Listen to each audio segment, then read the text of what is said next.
Un tema aquí que me preocupa y es que la gente de FECODE, la gente del sindicato de FECODE, los maestros dicen que las pruebas PISA, la responsabilidad no es de los profesores, sino que hay muchos factores como la familia, la casa. No, la responsabilidad de cómo nos van las pruebas PISA, que nos va muy mal, sí es de los maestros. Y los maestros sí tienen que asumir y permitir que los evalúen, pero de verdad, no con las evaluaciones que tienen, que a juicio de muchos no son suficientes.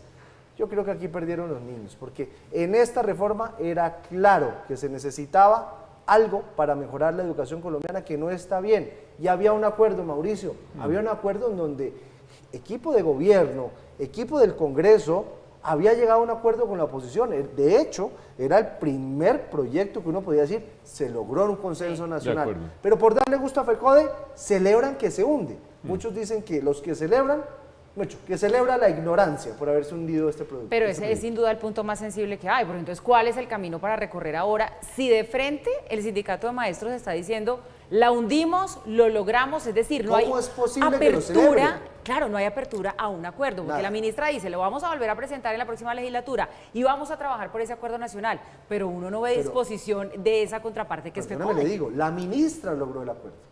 Claro, fue ya lo logró. El propio gobierno que dio la razón a FECODE. Claro, porque no le convenía echarse encima a FECODE. Hombre, me da tristeza, a la ministra no le ha ido bien, ya lo hemos dicho, pero en esto hizo un gran trabajo, pero no se pudo. La ministra logró el acuerdo inicialmente, posteriormente tumbó el acuerdo. Quedan dos opciones, o la ministra actuó sin que tuviera la anuencia y la libertad, el margen de maniobra que le podía otorgar el presidente Petro, o por el contrario, sí tenía el respaldo del presidente Petro, pero el presidente Petro dio un viraje en las últimas, en las 10 de últimas, como se suele decir, cuando se juega el tute. Pero lo que es cierto es que el gobierno está mostrando una dependencia que para muchos observadores políticos es sorprendente del apoyo de FECODE. Es decir, es distinto un gobierno que quiera hacer transformaciones, cambios con autonomía, empoderando su ministra, haciendo transacciones en el Congreso y tal, no sé, con 45, 46% de popularidad, que tener un gobierno cuyo capital político, como el de Gustavo Petro, se ha ido reduciendo. Nosotros no registramos todas las encuestas que se hacen porque es que salen cada 5 días, pero lo cierto es que cuando uno revisa lo que ha ido pasando en el año, después de un respiro que tuvo el gobierno en el primer bimestre, ha ido reduciendo su favorabilidad, al punto que queda tremendamente vulnerable a lo que sus grupos de apoyo decidan, en este caso FECODE, que se ha dado cuenta del inmenso poder que tiene sobre el gobierno y ya va diciendo, vamos a presentar tal cosa y vamos a hacer tal cosa como si estuvieran gobernando. Pues están en su derecho en la medida en que son sus objetivos, pero lo cierto es que el gobierno muestra un rasgo de debilidad. Y una última observación acerca del tema de los públicos y los privados.